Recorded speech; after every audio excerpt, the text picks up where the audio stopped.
Et si je vous disais que l'objectif de Gon n'a jamais été atteint? Gon n'a toujours pas retrouvé son père. Est-ce que vous me croirez? Je mets en place les choses. Hunter x Hunter, ça aura pris 16 ans à Togashi pour le créer. En tout, une décennie et une moitié de décennie. Donc il aurait commencé son écriture 16 ans avant l'apparition de ce dernier. Donc 16 ans avant 1998. Et vous allez me dire que Hunter x Hunter a réellement commencé lors de sa publication dans le Jump? N'y aurait-il pas un manga qui pourrait nous donner des pistes? Eh bien je vous dis tout après. Wesh les BG les Shabatteurs, c'est le Crotal. Et aujourd'hui on est là pour l'une des plus grosses théories d'Hunter x Hunter, car elle va nul d'autre que parler du vrai père de Gon.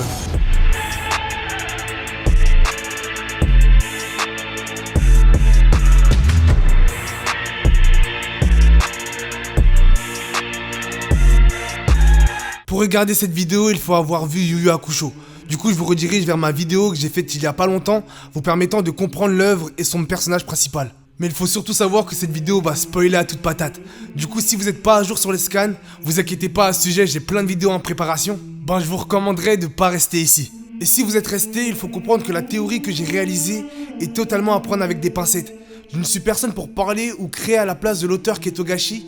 Juste, je suis là pour énumérer mes idées et partager ma conceptualisation du monde d'Hunter x Hunter.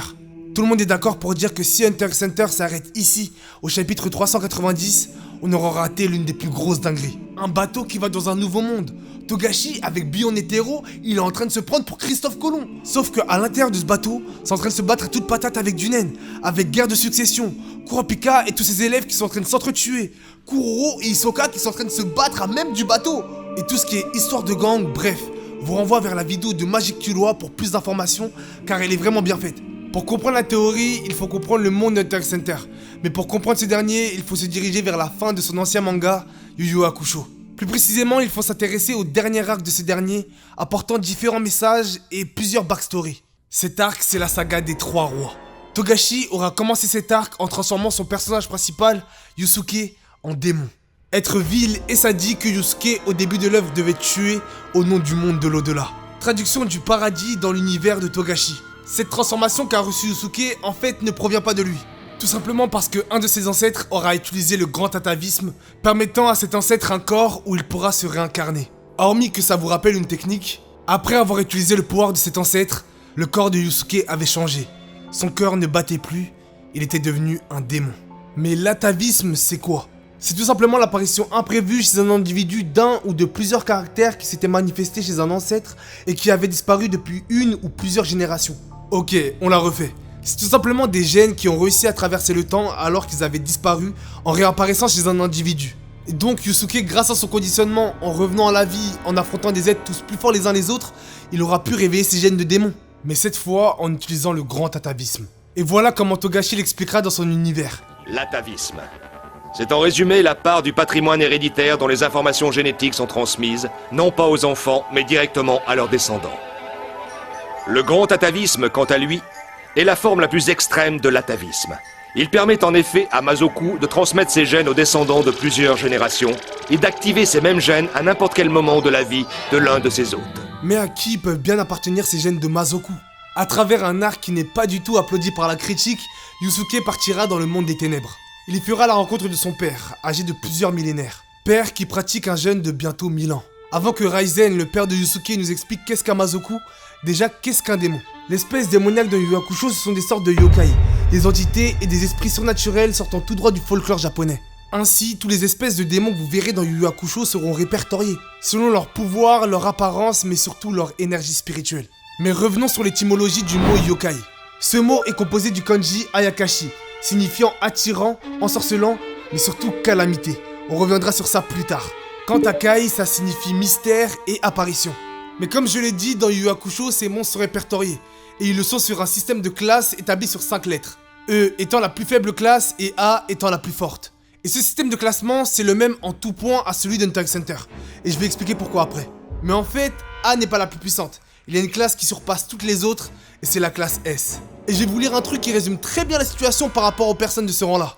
Cette classe est remarquablement plus difficile à atteindre que les autres classes. Cependant, bien que les pouvoirs de la classe A soient déjà si élevés, ils ne sont rien comparés à ce rang. Les guerriers de la classe S sont considérés comme des divinités de destruction, et les classes A sont du fourrage pour les classes S. Et devinez quelle race de démons fait partie de cette classe? Les Mazoku.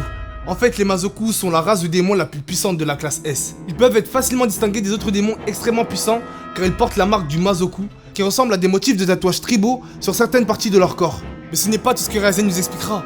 Il nous dira que les Mazoku ont une longévité de vie remarquable, mais nous dira que surtout, leur objectif principal est soit de régner sur tous les autres démons, ou soit de mettre fin à l'existence. Car tout simplement, c'est comme ça qu'ils auront été créés.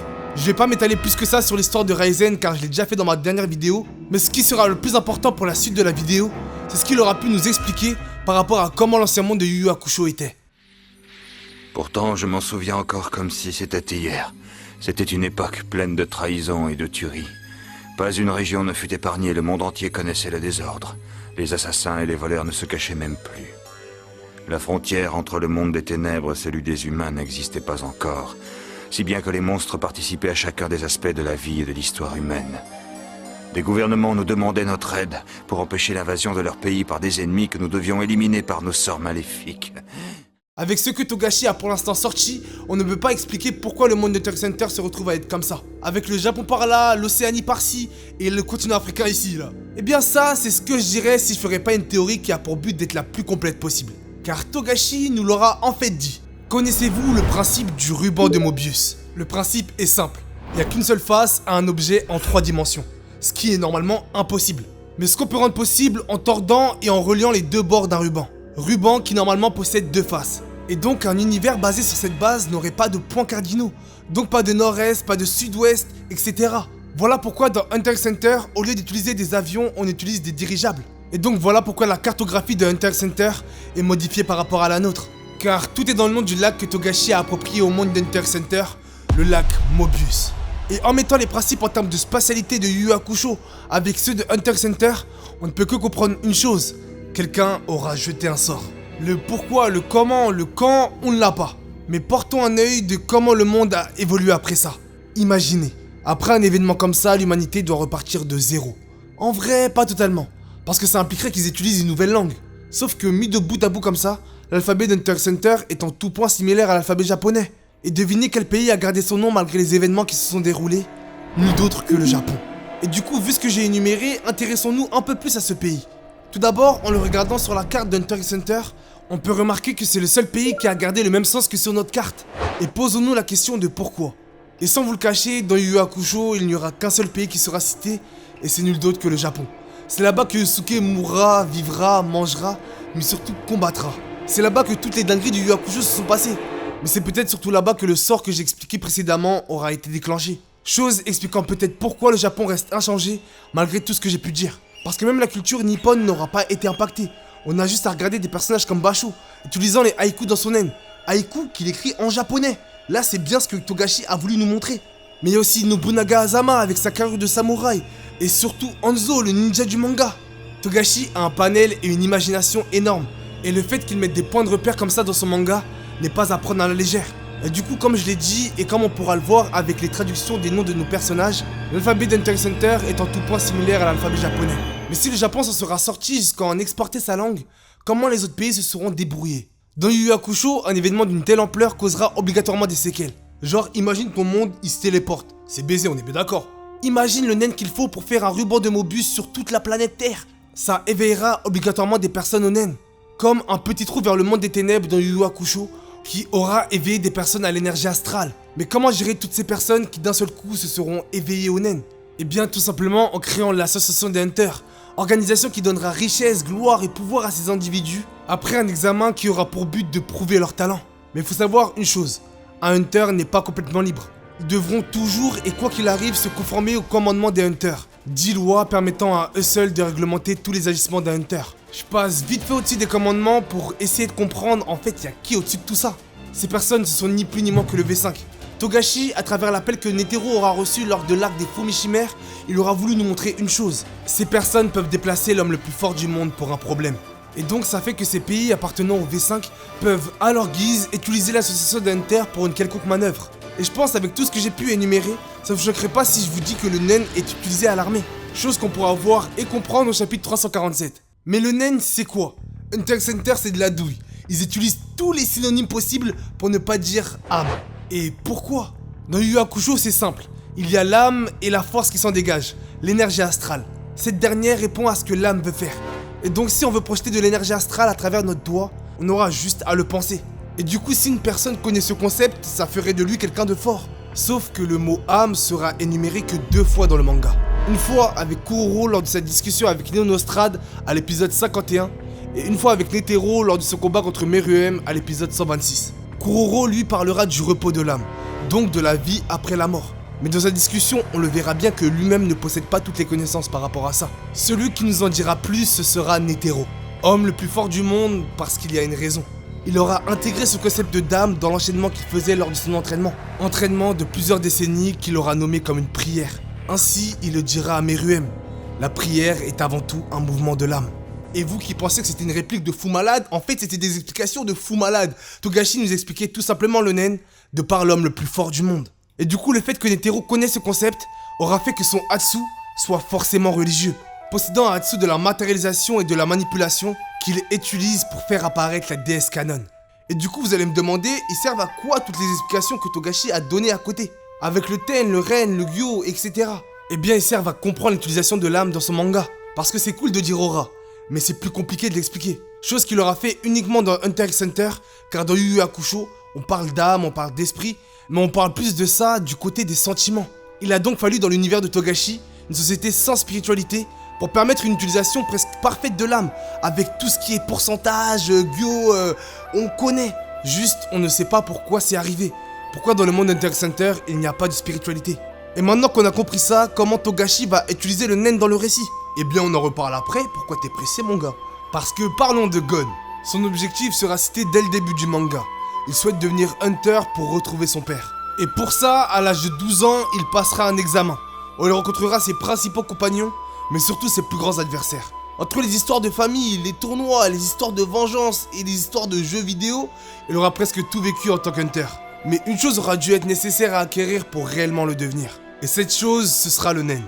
Tout le monde est d'accord pour dire que une fois que le nen est intégré dans le récit, le manga a viré à 90 degrés. Et quoi de mieux pour le remarquer de s'intéresser au personnage principal, Gon.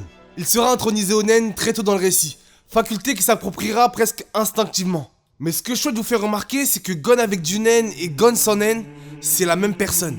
Contrairement à Kurapika qui en ont fait un élément de vengeance. Ainsi, voilà pourquoi le Hatsu de Gon Shifumi est tout con. Parce qu'il est enfantin comme lui. Du coup, je disais, il était enfantin, tout ça, mais qu'est-ce qui s'est passé? Au contraire de l'animé, il faut savoir que dans le manga, lorsque Gon rencontre Kaito après Grid Island, c'est plus des retrouvailles qu'autre chose. Il lui rend sa carte d'Hunter qu'il lui avait passée, ça parle de famille, ça parle de son père. Bref, ils s'entendent bien. Kaito ayant sauvé Gon dans le chapitre 1 du manga.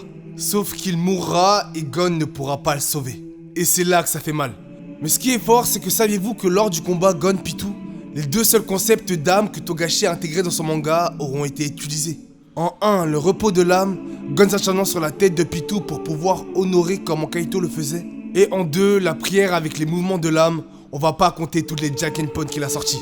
Et pour en arriver là, Gon fera un pack de nen dans lequel il sacrifiera sa vie pour avoir un tel niveau de puissance. Gon, après l'arc des fourmis chimères, sera mort à 14 ans. Mais non, son cœur battait encore, et c'est bien là le truc. Dans Yu Yu Hakusho, on nous expliquera que pour qu'une âme revienne à son enveloppe d'origine, il faut que le corps soit maintenu en vie. Mais si vous pensez encore après tout ça que Hunter x Hunter et Yu Yu Hakusho sont des mangas différents, parlons du cas Kaito.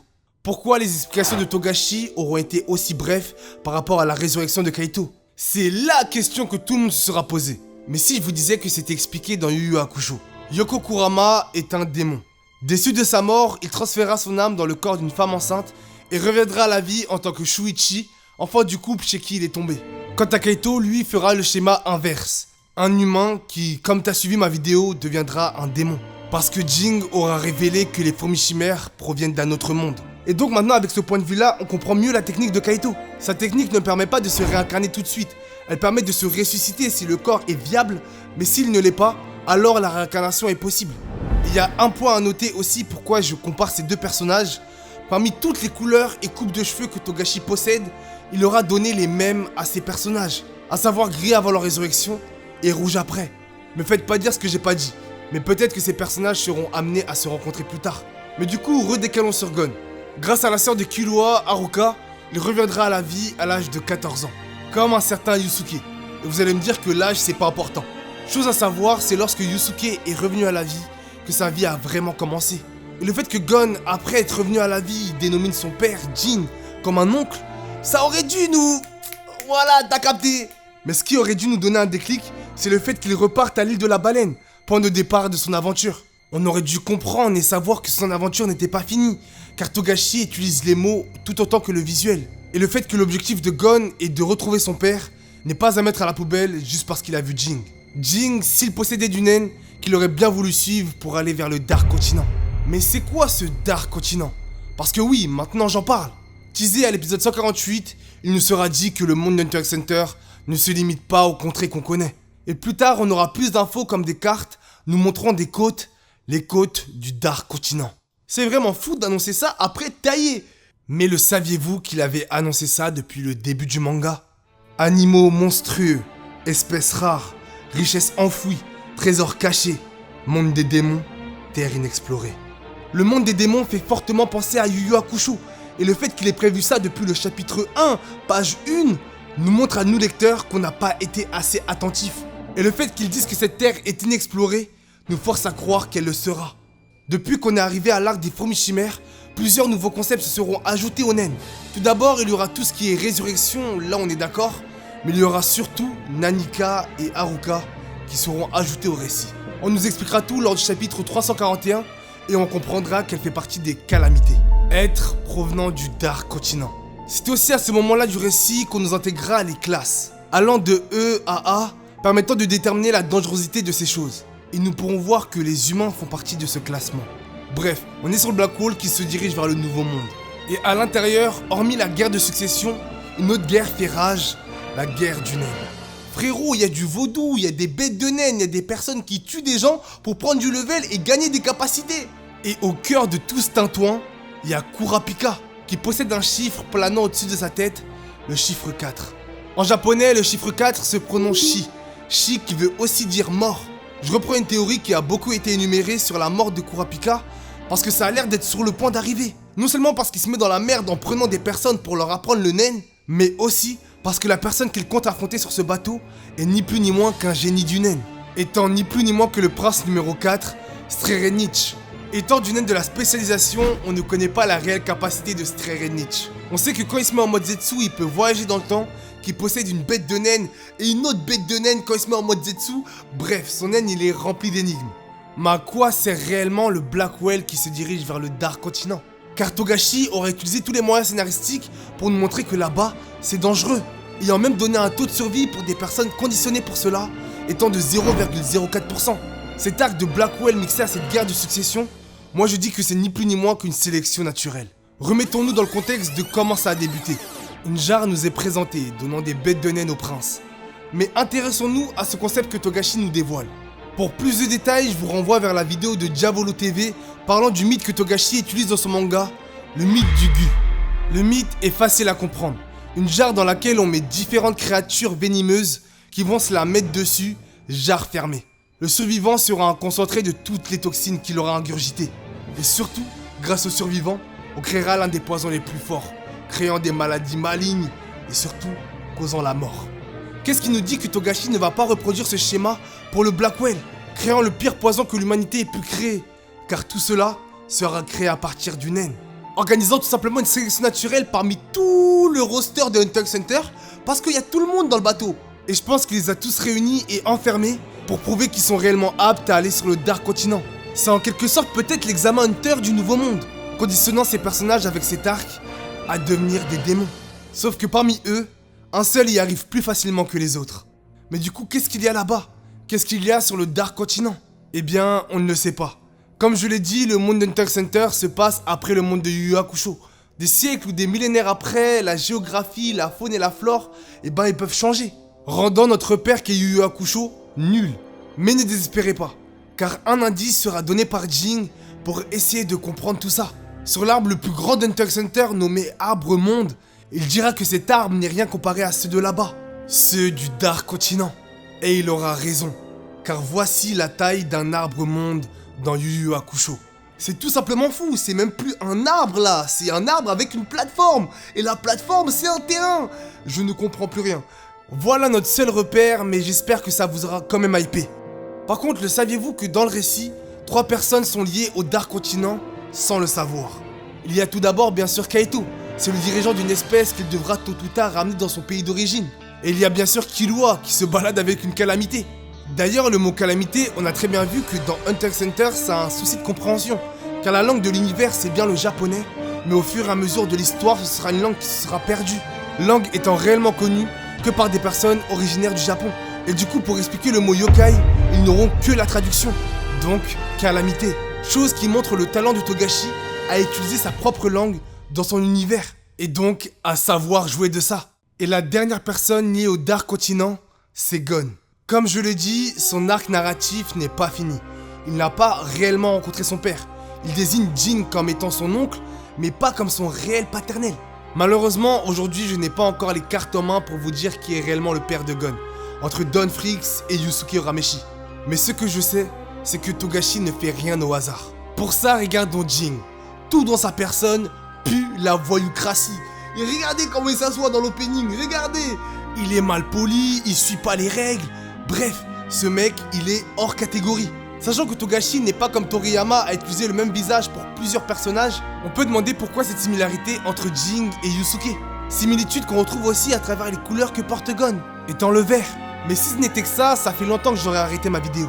Parce que tout simplement, Jin aura parlé de Don Freaks, un individu ayant 300 ans. Jin, en parlant de ça, il aura instauré le concept d'ancêtre, mais aussi le concept de longévité de vie. Chose qu'on ne peut pas dissocier du dernier arc de Yu Yu Hakusho, qui comme de par hasard, se passait dans le monde des ténèbres. Tout ce que je viens de raconter, dites-vous que ça peut être faux, parce que je me base que sur une photo. Et la voici. Cet individu se nomme Yae. C'est l'un des personnages principaux du manga Yu Yu Hakusho. Togashi est une personne qui maîtrise le découpage et la mise en scène. Et donc nous montrer cette illustration avec, comme par hasard, le logo d'Hunter x Hunter en bas, ça peut que nous faire penser une chose. Et c'est ça qui m'a poussé à faire cette vidéo. En espérant que cette théorie soit vraie, partez du postulat qu'elle est fausse. Parce que c'est bien beau, mais Togashi aujourd'hui est maître de son manga. Et c'est ça qui rend Hunter x Hunter incroyable. Je suis pas là pour vous dire comment penser, mais pensez-en ce que vous voulez de cette théorie. Mais en attendant, vous ne pourrez pas dire si ça arrive que vous ne le saviez pas.